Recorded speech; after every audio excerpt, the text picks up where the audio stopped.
मुख्य सूत्रधाराला अटक झाली पाहिजे अशी मागणी मंत्री संजय शिरसाट करतायत। धन्यवाद संजयजी आपल्या या प्रतिक्रियेबद्दल। आपल्यासोबत भाजपच्या देवानी फरांदे आहेत। देवानीताई, आपली पहिली प्रतिक्रिया, निदा खानला अटक झाली आहे।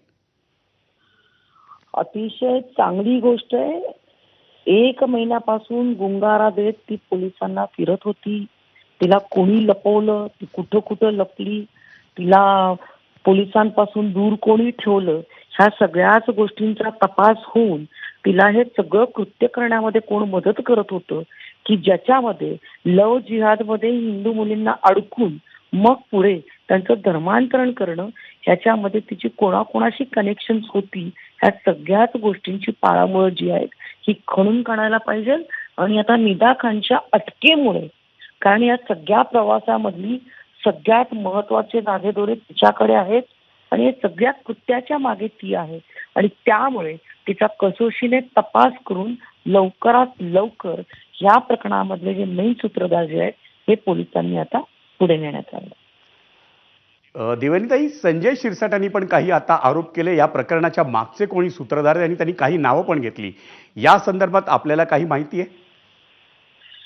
नावं मला माहित असल्याचं काही कारण नाहीये, परंतु जे कोणी सूत्रधार असतील ह्याच्या मागे त्या सर्वांना देश पातळीवरती असे जर कोणी असतील त्या सर्वांना लवकरात लवकर अटक करून त्यांच्यावरती फास्ट ट्रॅकवरती खटले जे आहेत ते चालवायला पाहिजे।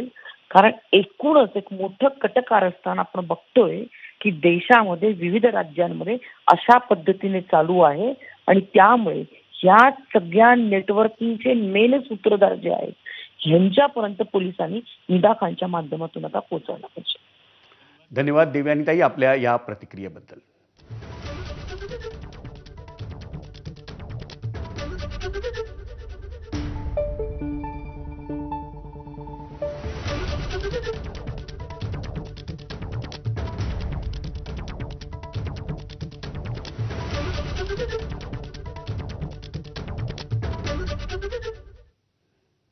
तर आजची एक मोठी बातमी आपण पाहिली ती म्हणजे